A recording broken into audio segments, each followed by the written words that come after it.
जी, आज की प्रेस वार्ता का मुख्य बिंदु क्या रहा? देखिए, मुख्यतः 3 बिंदुओं पे आज की प्रेस वार्ता है। जो पहला बिंदु है वो ये कि आपके माध्यम से मैं उन सभी राजनैतिक दलों का, सामाजिक संगठनों का शुक्रिया अदा करना चाहता हूं जिन्होंने इस जन आंदोलन में हम लोगों का साथ दिया। और हम लोग ये जो कफीन कांड है और जगन्नाथपुर कांड है जो दोनों कुर्नी ब्लॉक में हुआ है, उसको हम लोग तार्किक परिणति पर ले गए और कफीन कांड के अभियुक्त ने सरेंडर किया।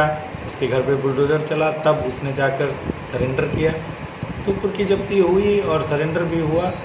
एक तरह से अभी इसमें हम लोगों की ये पहली जीत थी, इसलिए हम सभी राजनीतिक दलों का और सामाजिक संगठनों का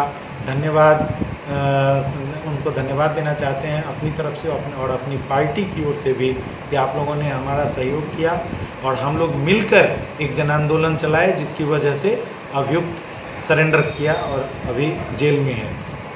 लेकिन इसको आगे ले जाने की ज़रूरत है और हम सब मिलकर इस तरह से प्रयास करें ताकि जो दोषी हैं उनको कम से कम फांसी की सज़ा हो, फांसी से कम कुछ भी ना हो।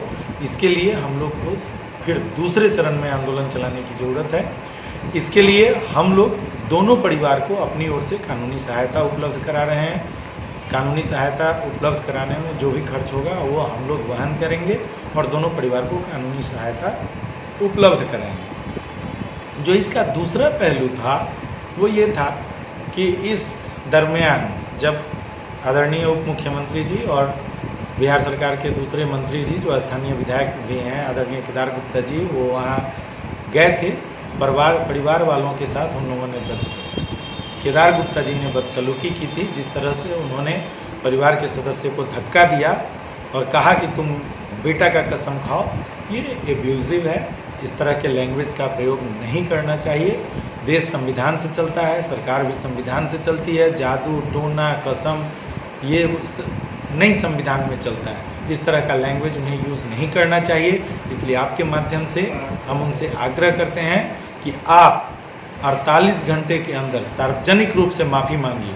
इस तरह का लैंग्वेज यूज़ करने के लिए आप परिवार से, समाज से सार्वजनिक रूप से माफ़ी मांगिए। अगर 48 घंटे के अंदर आप माफ़ी नहीं मांगते हैं तो चरणबद्ध तरीके से प्रखंड स्तर पे, फिर जिला स्तर पे और फिर प्रदेश के स्तर पे संविधान बचाओ सम्मान बचाओ यात्रा निकाली जाएगी और आपको जनता को जवाब देना पड़ेगा। दूसरा जो इससे जुड़ा हुआ मुद्दा है वो ये है कि स्वास्थ्य मंत्री जी ने एक्शन लेते हुए यहाँ जो SKMCH की अधीक्षिका हैं उन्हें निलंबित किया है। इसकी हम लोग घोर निंदा करते हैं। उन्हें अधीक्षिका को नहीं निलंबित करना चाहिए था। जो हम लोगों ने पाया है अधीक्षिका का इसमें कहीं से दोष नहीं है, उनकी कोई गलती नहीं है। SKMCH के स्तर पर लापरवाही नहीं हुई थी। जो लापरवाही पाई गई है वो PMCH में कुछ लापरवाही जरूर हुई है, लेकिन उसमें भी सरकार की गलती ज़्यादा है। सरकार ने सुविधा क्यों नहीं उपलब्ध कराई? आखिर बेड उपलब्ध कराना तो सरकार की जिम्मेदारी थी। बेड नहीं था उपलब्ध इसलिए बच्ची को नहीं मिल पाया ना। तो आप सरकार में हैं, आप जितने भी अस्पताल हैं उनको सुविधा प्रदान नहीं करते और जब कुछ ऐसी दुर्घटना हो जाती है तो सारा ठीकरा आप अधीक्षक पे फोड़ देते हैं। ये गलत है। आप गलत परंपरा की शुरुआत कर रहे हैं। 20 साल से आप शासन में हैं। आपको सुनिश्चित करना चाहिए था कि हमारी जो अस्पतालें हैं वो सुसज्जित हों, सारी सुविधाओं से लैस हों, ताकि किसी को इस तरह घंटों बेड के लिए इंतजार न करना पड़े। ऐसे सैकड़ों मामले आते हैं जहां जो पेशेंट हैं वो बाहर बेड के अभाव में बाहर बेड का इंतजार करते करते दम तोड़ देते हैं। तो ये लापरवाही सरकार के स्तर पे हुई है, इसलिए इसकी जिम्मेदारी स्वास्थ्य मंत्री जी को लेना चाहिए और उन्हें अपने पद से इस्तीफा देना चाहिए। बहुजन समाज पार्टी अभी क्यों सामने आई है? क्या चुनावी समर चल रहा है, उसका लाभ लेना है? नहीं, बहुजन समाज पार्टी पिछले 5 साल से कहा 5 साल के अंदर कई घटनाएं घटी हैं। इस समर में 2 घटनाएं घटी, क्यों? पिछले 5 साल से कहाँ थी बहुजन समाज पार्टी? ये अगर आप अपनी आंखें बंद कर लेंगे तो क्या अंधेरा हो जाएगा? रात नहीं हो जाएगा। ये आपने अगर नहीं देखा तो उसका ठीकरा हम पे मत फोड़िए। हम सब में हैं। मैं खुद और हमारी पार्टी जो इससे पहले लालू छपरा में घटना हुई वहाँ भी हम लोग एक्टिव थे और हम लोगों ने आंदोलन शुरू किया।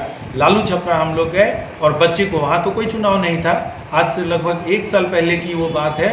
और सरैया प्रखंड में जो लालू छपरा में एक दलित बच्ची के साथ जिस तरह से बलात्कार हुआ, उसकी हत्या हुई, उसमें हम मुखर थे। अरविंद जी की सरैया में ही जो एक स्टूडियो के मालिक थे, स्टूडियो के अंदर घुसकर उनकी हत्या कर दी गई, गोली मारकर हत्या कर दी गई, उसमें हमारी पार्टी गई। उनका वो पूरा जो हमारा प्रतिनिधिमंडल था, मैं स्वयं उसमें मौजूद था। दरभंगा हम लोग गए, दरभंगा में अभी एक दलित बच्ची के साथ रेप हुआ और उसके बाद उसका जबरा तोड़ दिया गया और यह समझकर कि बच्ची मर गई है उसे सड़क किनारे फेंक दिया गया। निर्भया कांड जिस तरह से दिल्ली में हुआ था उससे भी बड़ा जघन्य कांड था और उसमें भी हम लोग गए, हमारी पार्टी गई, डीएम साहब को कॉल किया, ऑन द रिकॉर्ड है। हमारे सांसद आदरणीय रामजी गौतम जी भी हम लोगों के साथ थे, हमारी पूरी टीम वहाँ गई। हम लोगों ने, हमारे अनिल जी जो हमारे केंद्रीय प्रभारी हैं बिहार के, वो भी साथ में थे, हमारी पूरी टीम थी। पूरी टीम के साथ जब हम लोग वहाँ गए, डीएम साहब से बात किया, फिर जो वहाँ अधीक्षिकाएँ हैं, सुपरिटेंडेंट महोदया, वो आई और उन्होंने तुरंत वहाँ भी सुविधा उपलब्ध कराई, बच्ची का इलाज वहाँ चल रहा है। तो इस तरह से हम लोग हर कांड पे मुखर रहते हैं, हम लोग हर जगह जाते हैं जहाँ भी पता चलता है। और ऐसा नहीं है, हम लोग सर्वजन हिताय सर्वजन सुखाय के मंत्र पर काम करते हैं। आपने देखा जिस तरह जगन्नाथपुर में दलित बच्ची का रेप हुआ, वहाँ भी हम लोग गए, पीड़िता के परिवार से मिले, न्याय दिलाने के लिए संघर्ष किया। और यहाँ भी कफेन में अगर सवर्ण बच्ची के साथ हुआ है तो यहाँ भी हम लोग गए। इससे पहले भी जिले में जहाँ कहीं भी कोई घटना हुई है और प्रदेश में, पूरे प्रदेश में जहाँ कहीं भी घटना हुई है वहाँ हम लोग गए हैं, पीड़ित परिवार से मिले हैं। और इससे पहले मुजफ्फरपुर के ही धनौड़ में भी जिस तरह से घटना हुई और एक परिवार में फिर इसी तरह की दुर्घटना थी, वहाँ भी हम गए, एक सहनी को पीट कर उसकी हत्या कर दी गई धनौर में, धनौर कट्टा आप जान रहे होंगे, वहाँ भी हम पहुँचे। तो हम लोग हर जगह पहुँच रहे हैं, हर मुद्दा हम लोग उठा रहे हैं। इस मुद्दे को आपने इसलिए समझा क्योंकि इस पे जन आंदोलन की जरूरत पड़ी और इसमें हम लोगों ने जन आंदोलन किया क्योंकि एक अबोध बच्ची का सवाल था। अबोध बच्ची के साथ जिस तरह से निरंतर यह घटना हो रही है और हम लोगों के मुद्दा उठाने के बावजूद जिस तरह से जिला प्रशासन कान में तेल धर कर सो रही है, इसलिए हम लोगों को जन आंदोलन करना पड़ा। और उसका ही परिणाम है कि 24 घंटे के अंदर आपने देखा कि बुलडोजर की कार्रवाई हुई, कुर्की जब्ती हुई और अंततः उसको डर से सरेंडर करना पड़ा। अगर हम लोग इस तरह का जन आंदोलन नहीं करते तो ये नहीं हुआ होता। इसलिए ये हमारी जवाबदेही है, हमारी नैतिक जिम्मेदारी है। राजनीतिक जीवन में होने के कारण, सार्वजनिक जीवन में होने के कारण सभी बच्चियों का, चाहे वो किसी समाज से हो, उनकी इज्जत आबरू बचाना, अगर उस पर हमला होता है तो उसकी लड़ाई लड़ना और न्याय दिलाना हमारा नैतिक दायित्व है और हम उसी दायित्व का निर्वहन कर रहे हैं। न्याय पाने के लिए जन आंदोलन की जरूरत क्यों? देखिए, न्यायपालिका के लिए जन आंदोलन की जरूरत इसलिए है कि न्याय अगर आपको समय पर ना मिले, justice delayed is justice denied, एक पुरानी कहावत है। और हमारे यहाँ तारीख पे तारीख, तारीख पे तारीख, तारीख पे तारीख पड़ती रहती है। तो जन आंदोलन की ज़रूरत इसलिए है कि ताकि हम लोग आग्रह करें न्यायालय से भी कि इसमें स्पीडी ट्रायल हो और महीने 1.5 महीने के अंदर इसे फांसी की सजा दी जाए। इसलिए इसमें भी जन आंदोलन। बिना आंदोलन के शासन और प्रशासन जाग नहीं रही, आखिर कौन सा शासन हमारा होगा जिसपे हमको आंदोलन नहीं करना पड़े? बहुजन समाज पार्टी का जब सरकार बनेगी उसमें किसी को आंदोलन करने की जरूरत नहीं होगी, सबको न्याय मिलेगा, त्वरित कार्रवाई की जाएगी। और इसीलिए हम लोग जो सरकार की विफलता है उसको देखते हुए सभी 243 सीटों पे अपने उम्मीदवार उतार रहे हैं और बहुजन समाज पार्टी अकेले दम पर चुनाव लड़ेगी। किसी राजनीतिक दल से हम गठबंधन नहीं करेंगे, अकेले हम लोग चुनाव लड़ेंगे। और जिस तरह ये सरकार कंप्लीट फेल्योर है हर मामले में, आप देख लीजिए कि उप मुख्यमंत्री जी यहाँ जिला के प्रभारी हैं, फिर भी जिस तरह से अपराध अनियंत्रित है, लगातार हत्या, बलात्कार, लूट की घटनाएं हो रही हैं। मिठनपुरा में जावेद जी और राजू शाह जी की हत्या अभी कर दी गई है। बताइए, टुनटुन जी पर गोली मधौल में चलता है। फिर आप देख लीजिए, एक शिवशंकर झा पत्रकार थे, उनकी गला रेत कर हत्या कर दी जाती है, उसमें भी हम लोग मुखर थे, डीएम साहब से मिले और यही डीएम साहब ने उसमें जो पीड़ित परिवार है उसको मुआवजा क्या कहते हैं सहमति दी थी अभी। लेकिन उसमें भी आंदोलन की उस तरह से महंत मनियारी में पूरा मोहल्ला आग लग गया और सबके घर जल गए। दलित परिवार 11 परिवार का घर जल गया, उसमें भी हम लोग आंदोलन किए और डीएम साहब से मिले। और मैं डीएम साहब का शुक्रिया अदा करना चाहता हूं कि उन्होंने विशेष फंड से उन सबों 11 परिवार के लिए घर आवंटित किया और उसकी कार्रवाई चल रही है। बहुत जल्द उन लोगों के घर का निर्माण हो जाएगा। तो हम लोग सब पे मुखर रहते हैं और सब पे आंदोलन करते हैं, लेकिन जब हमारी सरकार होगी किसी को आंदोलन करने की जरूरत नहीं होगी।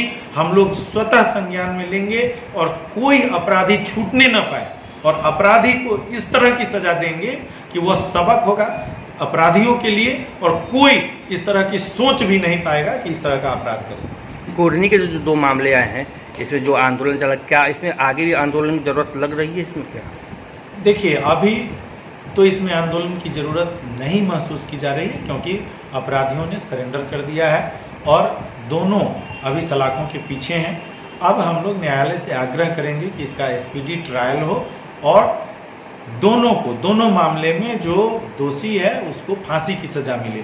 अगर नहीं मिलती है तब फिर इस पर हम लोग चरणबद्ध आंदोलन करेंगे। चार्जशीट एक अहम मुद्दा बनता है। कोर्ट का मामला तो बाद में सजा देगी, पहले तो पुलिस प्रशासन को काम करना है। तो आंदोलन तो लग रहा है कि आंदोलन करना बिल्कुल हम लोग उसके लिए तत्पर हैं और उसके लिए हम लोग इस मामले को छोड़ने वाले नहीं हैं। लगातार पुलिस प्रशासन पे हम लोग दबाव डालते रहेंगे कि तय समय सीमा में 90 दिन के अंदर चार्जशीट दाखिल हो जाए, पुलिस भी शिथिल न पड़े। जिस तरह से आपने देखा, अगर कफेन कांड में हम लोग नहीं लगते तो तुर्की थाना ने तो इस पुलिस केस को दर्ज करने से भी इनकार कर दिया था। केस उसने दर्ज नहीं किया, 2.5 घंटे तक डिटेन करने के बाद अभियुक्त को छोड़ दिया। और तब जब हम लोगों ने दबाव डाला है तब जाकर महिला थाना में केस दर्ज हुआ है और महिला थाना की जो आईओ हैं उनका भी मैं शुक्रगुजार हूं कि उन्होंने त्वरित कार्रवाई की और ये इस कांड को परिणति तक ले गई। उनका इसमें बहुत बड़ा योगदान है। हम लोगों का पूरा उन्होंने सहयोग किया है और जो अभियुक्त हैं उन्होंने सरेंडर किया है। पीएमसीएच के डॉक्टर की जो क्या रही थी उसमें रोल? देखिए, पीएमसीएच की जो अधीक्षिका हैं, जो अधीक्षक हैं, वहाँ जैसा कि अभी हम पीएमसीएच गए नहीं हैं, लेकिन जैसा आप ही लोगों के माध्यम से पता चल रहा है कि वहाँ उस बच्ची को बेड नहीं मिला। तो ये उनको स्थिति की गंभीरता को देखते हुए उन्हें बेड उपलब्ध कराना चाहिए था। बच्ची को जो एम्बुलेंस में 4 घंटा रखा गया, हाँ, एम्बुलेंस में 4 घंटा रखा गया, ये गलत है। तुरंत बेड उपलब्ध कराना चाहिए था और उसका इलाज शुरू होना चाहिए था।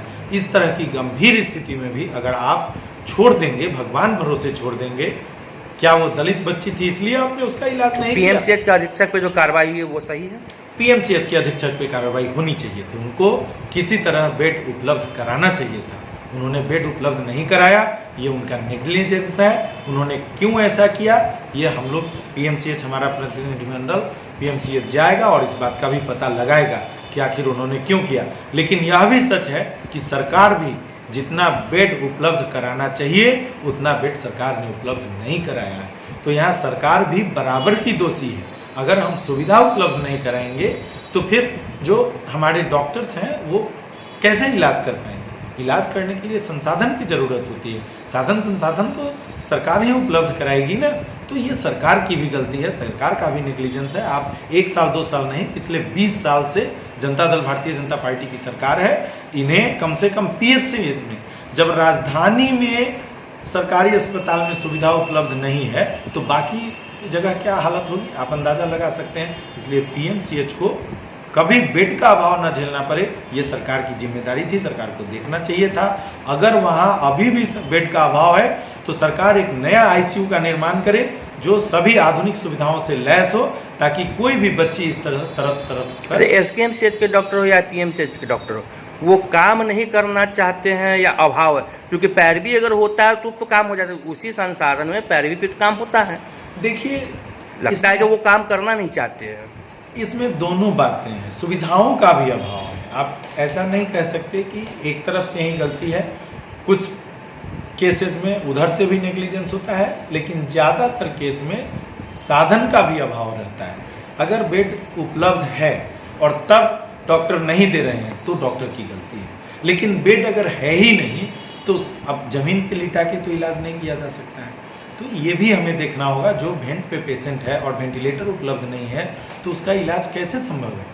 इसलिए सरकार को चाहिए कि एक नया आईसीयू का निर्माण करे जिसमें सभी आधुनिक सुविधाएं उपलब्ध हों, सारे बेड पे वेंटिलेटर की सुविधा हो और सभी आधुनिक सुविधाएं उस आईसीयू में उपलब्ध हों, ताकि कोई बच्ची इस तरह तड़प कर आगे जा पाए। बहुत बहुत धन्यवाद।